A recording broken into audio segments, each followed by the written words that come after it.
पाकिस्तान ने श्रीलंका को 7 विकेट से इस टी20 मैच में शिकस्त दे दी है। क्या कमाल बैटिंग की है साहिबजादा फरहान ने। 80 रन बनाए हैं 44 डिलीवरीज में। ऑलमोस्ट 177 का स्ट्राइक रेट था। काफी दिनों से यह बात की जा रही थी कि साहिबजादा फरहान को एक स्टार्ट तो मिलता है, इनिशियली वो काफी पावर प्ले को अच्छा यूटिलाइज करते हैं, लेकिन एक बड़ी लंबी इनिंग उन पे ड्यू थी एंड आज उन्होंने इस मैच में सिंगल हैंडेडली पाकिस्तान के लिए यह मैच जीत लिया है। एंड अगर हम बॉलिंग की बात करें, जैसे हम कहते हैं बाबर आजम ने कहा था नवाज तू मेरा मैच विनर है, और नवाज काफी अरसे से परफॉर्म करते आ रहे हैं। मींस अगर आप रिसेंट उनके 10 या 12 मैचेस टी20 मैचेस देखें, कभी वो आपको बैटिंग से मैच जितवा देते हैं, कभी आपको बॉलिंग से मैच जितवा देते हैं। जहां आपको बैटिंग में जरूरत होती है तो आपको परफॉर्म बैटिंग से रन्स करके देते हैं, कभी आपको बॉलिंग से जरूरत होती है तो वो बॉलिंग से आपको मैच जितवा के देते हैं। आज पाकिस्तान ने बिल्कुल सिंगल हैंडेडली श्रीलंका को, मींस एक मिनट भी ऐसे नहीं लगा कि श्रीलंका इस गेम में है। पाकिस्तान ने तीनों डिपार्टमेंट्स, बैटिंग हो, बॉलिंग हो, फील्डिंग हो, श्रीलंका को आउट क्लास किया है। श्रीलंका इस टूर्नामेंट में पाकिस्तान से पहला मैच भी हारी, उसके बाद जिम्बाब्वे से मैच हारी, वो भी एक इबरतनाक शिकस्त थी। एंड आज पाकिस्तान से श्रीलंका कंडीशंस को अडेप्ट नहीं कर पा रहा है। मींस बजाय ये लग रहा है कि ये सारी ट्राई सीरीज एक ही वेन्यू रावलपिंडी में हो रही है, तो पिचेस में लो बाउंस भी है, कोई कोई डिलीवरीज ऐसे होती हैं उनको ज्यादा बाउंस मिलता है, तो वो ज्यादा एडजस्ट कर नहीं पा रहे। तो मैच में स्टार्टिंग से हम बात करते हैं। Welcome to my YouTube channel runs and wickets, where every run counts and every wicket matters. आज श्रीलंका ने टॉस जीतकर पहले बैटिंग का फैसला किया। अब जब भी हम रावलपिंडी क्रिकेट स्टेडियम के स्टेट्स पे जाते हैं, बिलखुसूस टी20 क्रिकेट में, तो कहा यही जाता है कि रावलपिंडी में चेज बहुत अच्छा होता है।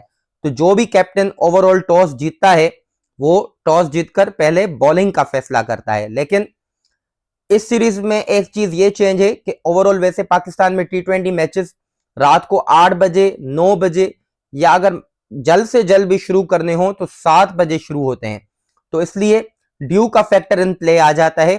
तो जो भी टीम्स टॉस जीतती हैं पहले बॉलिंग करती हैं। तो इन दिनों आपको जो भी इस्लामाबाद या रावलपिंडी रीजन में रहते हैं उनको एक अंदाजा होगा कि इस्लामाबाद में रात को आजकल कितनी ज्यादा सर्दी हो रही है। तो इस वजह से पाकिस्तान क्रिकेट बोर्ड ने मैचेस के शेड्यूल को चेंज किया एंड मैच अब 6 बजे शुरू हो रहे हैं। तो जिसने भी ये वनडे सीरीज देखी है अगेंस्ट श्रीलंका या ये जो इससे पहले वाले 2 टी20 मैचेस, तो ये देखा है कि ड्यू ऑलमोस्ट आती है 9, सवा 9 बजे। सो तब तक ऑलमोस्ट एक इनिंग भी कंप्लीट हो जाती है एंड सेकंड इनिंग के भी 17 या 18 ओवर्स हो जाते हैं, ऑलमोस्ट मैच ओवर हो चुका होता है।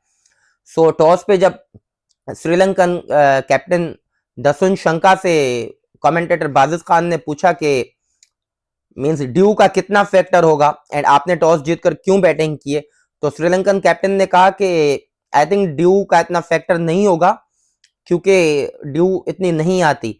सो इसलिए श्रीलंका ने टॉस जीतकर पहले बैटिंग का फैसला किया एंड श्रीलंका ने लेकिन टॉस को जो जीता उसको यूटिलाइज नहीं कर पाया। 20 ओवर्स में सिर्फ श्रीलंका 128 रन बना सकी 7 विकेट्स पे। यहां से ही ऑलमोस्ट जब मिड इनिंग्स में पाकिस्तान 95 या 98% मैच जीत चुका था। अब श्रीलंका रावलपिंडी में 129 का कोई टारगेट कोई चेज कर रही हो तो इतनी मुश्किल आती नहीं है, भले ड्यू ना भी गिरे फिर भी इतनी मुश्किल नहीं आती। और श्रीलंका ने ऑलमोस्ट यहाँ पे अगर पिच को हम देखें तो जो वेदर भी है रावलपिंडी का या इस्लामाबाद का, तो सर्दी ज्यादा है। यहाँ पे मैं ये तो नहीं कहूंगा, वैसे तो पार स्कोर 170 या 180 होता था, लेकिन जैसी यूज पिचेस है, अब एक ही वेन्यू पे सारे मैचेस हो रहे हैं तो कुछ बॉल लो भी रह रहे हैं, एक अनइवन बाउंस है पिच में, तो फिर भी श्रीलंका ऑलमोस्ट 30-35 रन शॉर्ट था।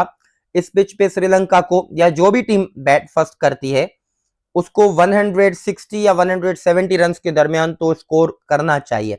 सो Sri Lanka clearly 30 to 40 run short था इस मैच में। सो अब हम स्टार्टिंग से बात करते हैं।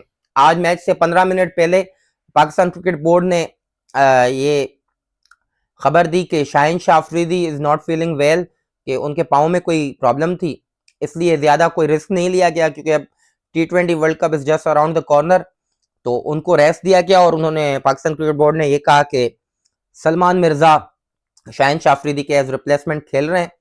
एंड आज मोहम्मद वसीम जूनियर को भी टीम में शामिल किया गया। अब वसीम जूनियर के बारे में ये कहा जाता है कि वो डेथ ओवर्स के अच्छे बॉलर्स हैं या मिडिल ओवर के अच्छे बॉलर हैं, लेकिन आज वसीम जूनियर की आप बॉलिंग देखें तो उन्होंने सिर्फ चार ओवर का स्पेल किया, 27 रन दिए, लेकिन वो रहे विकेटलेस। लेकिन जिन्होंने बॉल टू बॉल मैच देखा है तो वो ये देखेंगे कि क्या कमाल बॉलिंग की है वसीम जूनियर ने। वसीम जूनियर पे यही टैग लगता है कि वो डेथ ओवर्स के बॉलर है, लेकिन आज उन्होंने जो पावर प्ले में अपने पहले 2 ओवर्स किए, सिर्फ 12 रन दिए एंड क्या कमाल बॉलिंग कर रहे थे। मींस वसीम जूनियर ज्यादातर यही देखा जाता है कि वो मिडिल ओवर्स या डेथ ओवर्स में बॉलिंग करते हैं, लेकिन उन्होंने आज ये साबित किया कि वो न्यू बॉल भी अच्छा कर सकते हैं, मिडिल में भी अच्छी करते हैं, डेथ में भी अच्छी बॉलिंग करते हैं। जब पोस्ट मैच में भी कैप्टन सलमान अली आगा से ये सवाल हुआ कि वसीम जूनियर के बारे में कि आपके बॉलर वसीम जूनियर जो बेंच पे थे वो इतनी अच्छी बॉलिंग कर रहे हैं तीनों फेजेस ऑफ द गेम में, तो सलमान अली आगा ने भी उनकी तारीफ की कि वो अच्छी मतलब हर फेज ऑफ द गेम में अच्छी बॉलिंग कर रहे हैं। अब ओवरऑल पाकिस्तान जब श्रीलंका ने पावर प्ले का एंड हुआ तो श्रीलंका का स्कोर 44 रन था एंड 1 विकेट थी। अब मैं श्रीलंकन ओपनर्स की यहाँ पे बात करूंगा कि पथुम निसांका एंड कमिला मिश्रा, ये 2 बैटिंग कर रहे थे एंड दोनों एक अपोजिट बैटिंग कर रहे थे। अब पथुम निसांका से श्रीलंका में काफी ज्यादा उम्मीदें हैं, काबिल खुसूस जो उन्होंने एशिया कप में इंडिया के अगेंस्ट 100 की थी, तो उनको काफी हाईली रेट किया जा रहा है। लेकिन उसके बाद उस नॉक के बाद पथुम निसांका ज्यादा कोई भी इतनी कोई बड़ी परफॉर्मेंस, चाहे वो T20 क्रिकेट हो या ओडीआई क्रिकेट हो, दे नहीं पा रहे। आज भी एक मतलब अगली किस्म की नॉक अगर आप कहें कि 17 रन बनाए हैं 23 बॉल्स में, मीन्स एक आप 73 का स्ट्राइक रेट है, मीन्स बिल्कुल अनकंफर्टेबल लग रहे थे। एंड उनके अदर एंड पे कमिल मिशारा 22 रन बनाए 12 बॉल्स में, क्या कमाल बैटिंग कर रहे थे कमिल मिशारा। अगर हम श्रीलंका के लिए कहें कि फाइंड ऑफ दिस टूर है तो ये गलत नहीं होगा। एंड फहीम अशरफ ने आके उनकी क्रूशल कमिल मिशारा की विकेट ली, क्योंकि अगर वो कुछ देर और 3 या 4 ओवर स्टे कर लेते तो ये श्रीलंका की ऑब्वियसली जो 30 या 40 रन जो शॉर्ट हैं वो कवर हो जाते। उसके बाद जब पावर प्ले एंड हुआ तो पावर प्ले में कैप्टन सलमान अली आगा ने आज तीनों fast bowlers means Wasim junior ने भी 2 ओवर किए और 12 रन दिए, सलमान मिर्जा ने भी 2 ओवर्स किए एंड फहीम अशरफ ने भी 2 ओवर्स किए। उसके बाद 7 जैसे ही मतलब पावर प्ले के एंड के बाद अबरार अहमद को ओवर दिया गया, तो अबरार अहमद अपने पहले ओवर में काफी एक्सपेंसिव गए, उन्होंने 11 रन कंसीड किए, उसमें मींस 2 वाइड्स भी करवाई उन्होंने, एक बाउंड्री भी ली और outside the leg stump bowling कर रहे थे। मींस बाहर ये लग रहा था कि अबरार अहमद की हाथ में बॉल ग्रिप नहीं हो रही थी, शायद ठंड इतनी ज्यादा थी कि अबरार अहमद पहले ओवर में बॉल को ग्रिप नहीं कर पा रहे थे।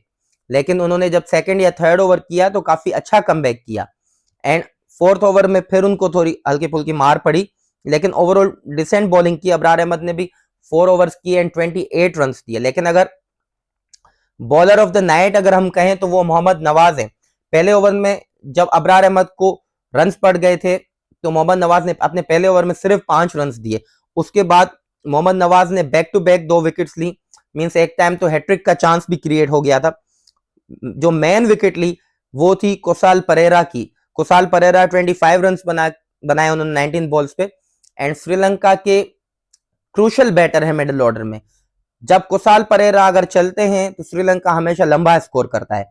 क्या ड्रीम डिलीवरी थी, जो लेफ्ट आर्म स्पिनर कोई भी हो वो ड्रीम डिलीवरी होती है, मतलब जिस तरह से टर्न हुआ है और उन्होंने कुसाल परेरा को बोल्ड किया है। उसके बाद जो श्रीलंका के कैप्टन हैं दसुन शंका, उसको पहली ही बॉल पे मोहम्मद नवाज ने आउट किया है। मोहम्मद नवाज जब से उनका कमबैक हुआ है वो पाकिस्तान को नंबर ऑफ मैचेस जितवा चुके हैं। मींस पहले जब बाबर आजम कहते थे कि नवाज तू मेरा मैच विनर है तो काफी मजाक उड़ाया जाता था, लेकिन आज नवाज 3 साल के बाद ये साबित कर रहे हैं। मींस आप एक मैच या 2 मैच छोड़ के देखें तो नवाज आपको मींस आए दिन मैचेस जीतवा रहे हैं। सो इस टीम में अगर कोई इस टीम का मैच विनर है तो वो मोहम्मद नवाज ही है। उसके बाद फहीम अशरफ ने भी अच्छी बॉलिंग की आज, ऑलमोस्ट हर बॉलर ने डिसेंट बॉलिंग ही की है, लेकिन अगर हम ज्यादा बॉलिंग की फोकस करें तो मोहम्मद नवाज एंड वसीम जूनियर ने आज काफी अच्छी बॉलिंग की है। वसीम जूनियर विकेटलेस रहे लेकिन काफी इंपैक्टफुल बॉलिंग कर रहे थे। एंड इवन फील्डिंग में अगर आप देखें तो उन्होंने क्या कमाल रन आउट किया है वसीम जूनियर ने कुसाल मेंडिस का। अब कुसाल मेंडिस को मींस जैसे ही वसीम जूनियर के बाद बॉल गई है तो उन्होंने थ्रो किया है। मींस मींस लग यही रहा था कि वसीम जूनियर काफी तेज थे। मींस उन्होंने ज्यादा कोई जैसे रिएक्शन टाइम लेते हैं प्लेयर्स, वो लिया नहीं। तो श्रीलंका 128 रन ही बना सका एंड पाकिस्तान ने अच्छा मतलब उनको कंट्रोल में रखा। उसके बाद जब पाकिस्तान बैटिंग के लिए आया तो क्या कमाल स्टार्ट मिला था साहिबजादा फरहान को। साहिबजादा फरहान ने एज आई सेड अर्लियर के 85 रन बनाए, सॉरी 80 रन बनाए ऑन 45 बॉल्स, 177 का स्ट्राइक रेट था। आज साहिबजादा फरहान के जो स्ट्रोक्स लग रहे थे, जो सिक्सेस लग रहे थे, उन्होंने 5 सिक्सेस लगाए एंड 6 बाउंड्रीज। लेकिन जो सिक्सेस लग रहे थे तो आप जब जिन्होंने लाइव मैच देखा होगा तो जो सिक्सेस का डिस्टेंस था वो भी क्या काफी 80 मीटर्स 85 मीटर्स ऐसे आ रहा था। मींस क्लीन हिटिंग अगर किसी को कहें तो वो आज साहिबजादा फरहान कर रहे थे। एंड उसके अलावा 2025 में साहिबजादा फरहान ने 100 सिक्सेस लगा दिए हैं T20 क्रिकेट में। And he is the only Pakistani जिन्होंने एक ईयर में 100 सिक्सेस लगाए हों। सो दिस शोज कि वो कितनी कंसिस्टेंट परफॉर्मेंसेस दे रहे हैं पाकिस्तान के लिए T20 क्रिकेट में। उसके अलावा साइम अयूब ने 20 रन बनाए on 18 balls and Saim Ayub was looking good. उन्होंने 4 बाउंड्रीज भी लगाई, लेकिन कुसाल मेंडिस ने उनका काफी अच्छा स्टंप का कैच पकड़ लिया था दर्शन शंका की बॉल पे। उसके बाद बाबर आजम आए। अब मैं यहाँ पे एक्सक्लूसिवली 2 मिनट बाबर आजम के बारे में बात करना चाहूंगा। बाबर आजम ने सिर्फ 16 रन बनाए ऑन 22 बॉल्स, लेकिन he was looking too uncomfortable. मींस एक बंदा बिल्कुल फॉर्म में नहीं लग रहे थे बाबर आजम। मतलब आप देखें कि एक बैट्समैन को आप देखें कि वो आउट ऑफ फॉर्म है तो ये यही जाहिर कर रहा है कि वो मतलब बॉल रिलीज होने से पहले प्री कमिट कर रहे थे, कभी स्वीप के लिए प्री कमिट कर रहे थे। स्टार्टिंग में ही उनको 1-2 चांसेस क्रिएट हुए लेकिन वो उसको कैपिटलाइज नहीं कर पाए। एक 6 भी मिला उनको, लेकिन on the other hand Sahibzada Farhan उनके सामने इतनी कमाल बैटिंग कर रहे थे, लेकिन बाबर आजम पूरी तरह से स्ट्रगल कर रहे थे आज। अब बाबर आजम ने अब जो ओडीआई सीरीज का सेकंड मैच था उसमें 100 लगाया ओडीआई में, लेकिन उसके बाद भी कोई श्योरिटी के साथ नहीं कह पा रहा कि बाबर आजम फॉर्म में वापस आ गए हैं। अब बाबर आजम को भी यह सोचना चाहिए कि अगर इस फॉर्म के साथ अगर वो T20 क्रिकेट ही खेलते रहेंगे तो ये उन पे भी ज्यादा प्रेशर क्रिएट करेगा और पाकिस्तान के लिए भी कोई इतना खासा फायदा नहीं होगा। अब कोई भी बड़ा प्लेयर होता है वो नाम बनाता है ओडीआई एंड टेस्ट क्रिकेट से। सो इतनी क्या डेस्परेटनेस है आपको T20 क्रिकेट खेलने की। अभी 2 महीने के बाद T20 वर्ल्ड कप है। अगर आप इसका प्रेशर लेंगे, जैसे फॉर्मर कैप्टन सलमान बट भी ये कह रहे थे कि बाबर आजम की टेक्निक में मसला नहीं है, बाबर आजम ने प्रेशर की वजह से, मीडिया का प्रेशर हो, फॉर्मर क्रिकेटर्स का प्रेशर हो कि स्ट्राइक रेट को इंप्रूव करें, स्ट्राइक रेट को इंप्रूव करें, वो ऑल टुगेदर अपनी पुरानी गेम ही भूल गए। मींस यहाँ पे बाबर आजम को देख के लगता नहीं है कि ये 2019 या 2020 वाले बाबर आजम है। एक तो उनकी फिटनेस में जमीन आसमान का फर्क है। जब वो 2019, 20, 21 वाले बाबर आजम होते थे बिल्कुल उनकी लीन बॉडी होती थी, उनके रिफ्लेक्सेस काफी अच्छे होते थे, सो आपको वो कंप्लीटली डिफरेंट बैटर लगते थे। लेकिन अभी ना उनके रिफ्लेक्सेस वैसे लग रहे हैं और बिल्कुल फिटनेस वैसी नहीं है, एंड वो स्ट्राइक रेट के चक्कर में अपनी जो नेचुरल गेम है उससे भी काफी हट गए हैं। तो Babar Azam and Pakistan team management को देखना पड़ेगा कि गोइंग फॉरवर्ड इस T20 टीम में ये आखिरी सीरीज है ऑलमोस्ट, क्योंकि T20 वर्ल्ड कप से पहले बस पाकिस्तान एक ही ऑस्ट्रेलिया के अगेंस्ट होम सीरीज खेलेगा, वो भी वर्ल्ड कप से एक हफ्ता पहले। सो वो तो उसको आप वर्ल्ड कप का हिस्सा ही समझें। एंड उसके अलावा फिर सलमान अली आगा आज फिर 0 पे ऑन फर्स्ट गेंद ही चमेरा की गेंद पे आउट हो गए, बोल्ड LBW। अब सलमान अली आगा कैप्टन हैं। अब मीडिया में ये खबरें भी गर्दिश कर रही हैं कि सलमान अली आगा ट्राई सीरीज के बाद शायद कैप्टन ना रहें and Shadab Khan as captain ही वापस आ जाएं। में शादाब खान भी एज कैप्टन वापस आ रहे हैं आउट ऑफ नोवेयर। क्या करके आए हैं? उनकी सर्जरी हुई, उन्होंने रिहैब किया, कितने फर्स्ट क्लास मैचेस खेल लिए हैं, कितने T20 गेम्स खेल लिए हैं, कहां पे उन्होंने परफॉर्म कर लिया है, जो वो एज प्लेयर भी वापस आ रहे हैं, एज कैप्टन भी वापस आ रहे हैं।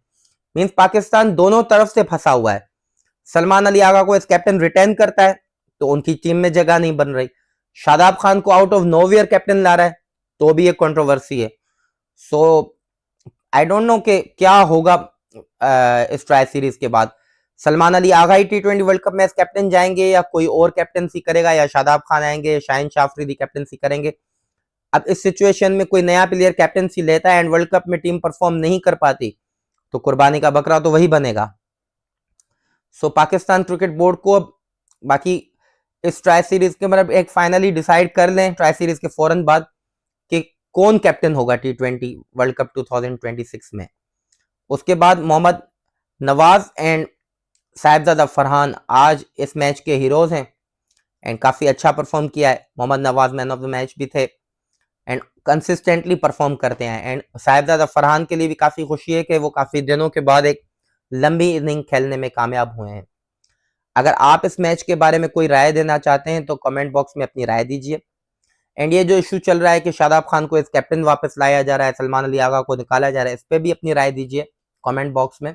हमारे चैनल रन्स एंड विकेट्स को सब्सक्राइब कीजिए एंड बेल आइकन को लाजमी प्रेस कीजिए ताकि आपको आने वाली वीडियोस का नोटिफिकेशन मिल सके।